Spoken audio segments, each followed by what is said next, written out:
World की सबसे बड़ी मिस्ट्रीज क्या है? पिरामिड्स किसने बनाए? बरमुडा ट्रायंगल क्या है? डेविड मिलर ने सेकंड लास्ट बॉल पे सिंगल क्यों नहीं लिया? गुजरात टाइटंस की इस जीत के लिए आप याद रखेंगे शुभमन गिल को, जॉस बटलर को, प्रसिद्ध कृष्णा के लास्ट ओवर को, बट लॉर्ड राहुल तेवतिया का कंट्रीब्यूशन कोई भूला ना? राहुल तेवतिया का एक बॉल में 1 रन आया था और जीती कितने रनों से मैच जीती थी? 1 रन से। डेविड मिलर ने डीसी फैंस को गर्म करके ठंडा छोड़ दिया। होप्स भी उन्होंने दी जीत की, पहली बात, और होप्स तोड़ी भी उन्होंने। क्रिकेटिंग बुक्स की हिस्ट्री में शायद डेविड मिलर को चोकर टैग दे दिया जाएगा परमानेंटली। शायद वो खुद इस लॉस से, उस एक सिंगल रन से शायद कभी उभर ना पाए। बट मेरी जो क्रिकेटिंग बुक है ना, वो शायद थोड़ी अलग है। David Miller, he was injured. वो फील्ड छोड़ के चले गए थे, बैटिंग करने आए अपनी टीम के लिए। क्या जरूरत थी उन्हें? वो तो इंजर्ड थे ना, घायल थे मिलर, तभी इतने घातक हो गए थे। लास्ट 12 बॉल्स में 36 रन चाहिए थे। मोहम्मद सिराज आए पेनल्टी ओवर डालने, छक्का चौका छक्का, वहां से गेम पलट गई। और विपराज निगम ने क्या किया? उसी बॉल पे चौका लगा दिया। सेकंड लास्ट ओवर से ही 23 रन आगे थे और लास्ट ओवर में बचे थे बस 13 रन। विपराज निगम जरूर आउट हुए, लेकिन डेविड मिलर अभी भी थे ऑन स्ट्राइक। लास्ट 3 बॉल में जब 8 रन चाहिए थे, छक्का लगा दिया। तो यानी कि 2 बॉल बची थी और 2 रन चाहिए थे। सेकंड लास्ट बॉल पे सिंगल लेने का चांस था। Kuldeep Yadav almost halfway through the pitch आ चुके थे, बट डिनाई कर दिया डेविड मिलर ने। पहले जो मैंने आपको विपराज निगम के सिंगल वाला कॉन्टेक्स्ट इसीलिए दिया था कि ऐसा नहीं कि he is not a team man. शायद वो खुद को बैक कर रहे थे ये गेम फिनिश करने के लिए। अगर वो शायद 2 रन ले चुके होते या चौके से मैच फिनिश करते तो और फार्मर टैग मिल जाता, लेकिन अब उन्हें एक चोकर टैग मिल जाएगा बेसिकली। लेकिन यहाँ मैं तारीफ करूंगी प्रसिद्ध कृष्णा की बॉलिंग की, जो अपने 4 ओवर्स में पहले ही 50 से ऊपर रन दे चुके थे। शुभमन गिल है जो बाय द वे अपना लुक चेंज कर चुके, एकदम दाढ़ी वाड़ी आ गई, is all grown up now and he acted that way as well. Last 1 ball 2 runs to go. बात करते हैं प्रसिद्ध कृष्णा से आके।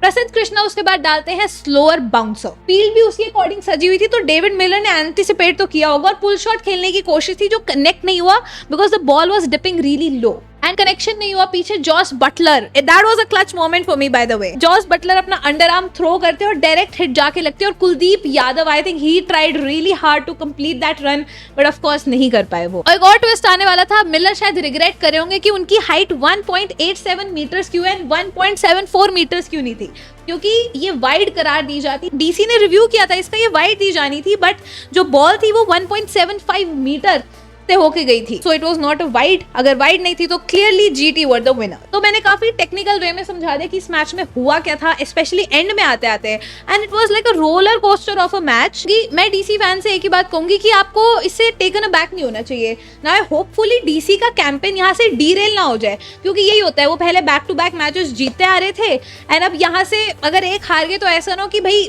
गाड़ी पलट गई इनकी। क्योंकि पिछले जो मैचेस जीते आए थे, समीर रिजवी की बैटिंग के चलते जीते आए थे, सिंगल हैंडेड एफर्ट हो रहा था। आज पथुम निशंका ने 24 बॉल में 41 मारे। केएल राहुल, भाई मजा आ गया। मेरा दिन बन जाता है जब केएल, आप किसी भी टीम के सपोर्टर हो, अगर आप केएल राहुल को रन मारते देख ले, आपका दिन ना बने। You are not a true, I don't know, whatever fan, cricket fan. क्या तो शॉट्स खेलता है भाई वो बंदा, क्या तो एलिगेंस है। तो आज तो lady luck was also there and his cute little celebration for his daughter was also there. अपने 100 से चूक गए वो, ऑफ कोर्स। अगर 100 हो जाता, वहां टिके रहते, तो शायद मैच निकाल भी जाते डीसी के लिए। 52 बॉल्स में 92 उन्होंने बनाए। बेस्ट पार्ट पता है क्या था? दिल्ली कैपिटल्स की लगातार विकेट गिरने लगी, क्योंकि उसके बाद समीर रिजवी, नीतीश राणा जल्दी आउट हो गए। He didn't flinch even once. KL Rahul didn't flinch.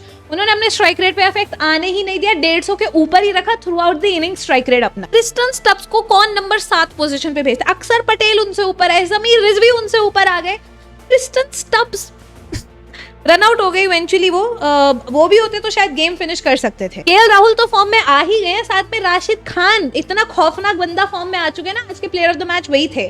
ये जो मिडिल ऑर्डर में डीसी का मिनी कोलैप्स हुआ था ना, नीतीश राणा, समीर रिजवी और अक्षर पटेल का wicket, one and only Rashid Khan, and सिर्फ 17 रन दिए अपने 4 ओवर के कोटा में। उससे बड़ी बात तो ये थी कि जीटी ने एक्चुअली 210 रन पुट किए बोर्ड पे। साई सुदर्शन आज कुछ खास कर नहीं पाए, तो शुभमन गिल का आज दिन था, और साथ में जॉस बटलर बेहतरीन फॉर्म में वो भी आ चुके हैं, which are of course good signs for GT. But उससे बेटर साइन था वॉशिंगटन सुंदर का 50 लगाना। ये बंदा 2017 से आईपीएल खेल रहा है एंड आज फाइनली इतने सालों बाद उन्होंने अपनी मेडन आईपीएल 50 स्कोर करी, 32 बॉल्स में 55। डीसी को चोकर्स बोलो, मैच को फिक्स बोलो, I don't care, this was an absolute cinema, and I'll tell you why. Because when KL Rahul was playing, everyone thought that DC will win. When KL and Stubbs got out, everyone thought that GT will win. Then David Miller scored 23 runs versus Siraj. Then everyone thought that DC will win. Then Vipraj got out. Everyone thought that GT will win. David Miller hit that 6. Everyone thought that DC will win. Then David Miller missed 2 runs and GT finally won that match, and that's what I call an absolute cinema. Same reaction Ahan and Athia Shetty. I mean, what was that match? And ये reaction दिया था इन दोनों ने जब KL Rahul got out at 92. शायद वो out ना हुए होते, वही बस ifs और buts की बात होती है, बट DC अब हार ही गया अपना चलो मैच। पूरा मैच एक तरफ, बहुत चीजें हुई इस मैच में, लेकिन एक चीज जो हम नहीं भूल सकते वो है ग्लेन फिलिप्स का ये एफर्ट। भाई साहब, humanly impossible to get this catch, and अगर एक्चुअली ग्लेन फिलिप्स ये नहीं पकड़ पाए तो एक्चुअली ह्यूमनली पॉसिबल ही नहीं था इस कैच को पकड़ना। क्रेजी एफर्ट भाई, crazy effort. Glenn Phillips is always a delight to watch on the field. तो ये था लेखा जोखा इस मैच का। दिल्ली कैपिटल्स ऐसी पहली आईपीएल टीम बन चुकी है जो 2 runs required of last 2 balls में मैच हार गई। या तो टाई होता है या सुपर ओवर होता है या वो जीत जाते हैं, लेकिन 2 runs off last 2 balls required में कभी कोई मैच हारा नहीं है। It's Delhi Capitals.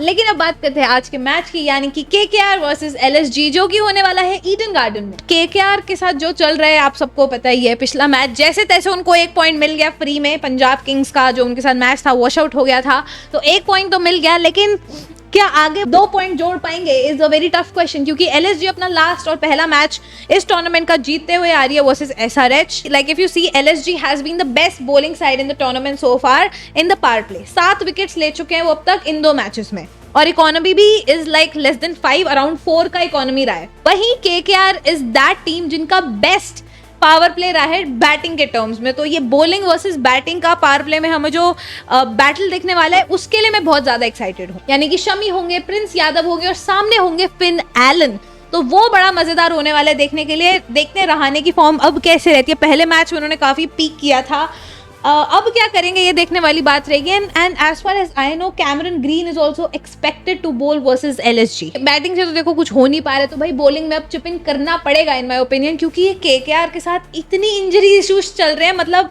I can't put into words. क्योंकि पिछले मैच में अगर आपको पता हो, नारायण और वरुण चक्रवर्ती दोनों ही अवेलेबल नहीं थे उस मैच के लिए वर्सेस पंजाब, लेकिन अब इस मैच के लिए नारायण जरूर अवेलेबल है, but Varun Chakravarthy is not gonna be there. That again will be a problem, but LSG I am excited to see them, क्योंकि ऋषभ पंत के रन आ गए हैं, एडन मार्करम के रन आ चुके हैं, मिशेल मार्श ने भी मारा है, तो टॉप ऑर्डर इज क्लिकिंग। उनकी बॉलिंग तो मुझे हमेशा से अच्छी लगी रही थी। निकोलस पूरन के फॉर्म पे अभी भी मुझे सवाल रहेगा। और केकेआर यार, आई मीन लास्ट उनका जो डिसीजन था ना टू बैट ऑन दैट, बारिश के भी बाय द वे काफ़ी ज़्यादा चांस है, तो जो उनका जो डिसीजन था to bat first on that sticky pitch of Eden Garden, अब देखने वाली बात रहेगी कि वेदर कैसा रहता है इस मैच पे एंड क्या टॉस के डिसीजन लिए जाते हैं। इस मैच का विनर देखो, कल की मेरी प्रेडिक्शन सही हुई थैंकफुली। केएल राहुल मेरी टॉप पिक थे उस मैच के, and Shubman Gill from GT side I picked. I think दोनों ने अच्छा परफॉर्म किया। आज देखते हैं मेरा लकी चार्म चल पाएगा कि नहीं फॉर दीज 2 टीम्स। अगर कोलकाता नाइट राइडर्स की बात करें, I think again I am gonna go with Finn Allen. Bat से वो मुझे अच्छा करते हुए दिख सकते हैं। अगर मैच होता है तो आई थिंक वो पिच वैसी मिल गई ना गुवाहाटी जैसी, कि भाई बैटिंग पैराडाइज था एकदम बारिश होने के बावजूद, तो अगर वैसी मिल गई तो यस बैटिंग को फेवर करेगी। एंड एलएसजी की तरफ से again I am gonna go with Aiden Markram. ये मैच कौन जीतने वाला है? आई थिंक केकेआर, सॉरी आप नहीं है तैयार।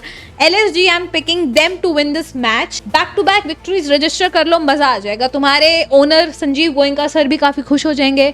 सबको यही चाहिए कि वो खुश रहे, ऐसे गुस्सा ना करे अपने प्लेयर्स को। तो hopefully that's gonna happen and that's it for today's video. जल्दी से अगर वीडियो पसंद आए 12th मैन कॉर्नर बाय दिया को सब्सक्राइब करना मत भूलना और इंस्टाग्राम पे भी फॉलो कर लो।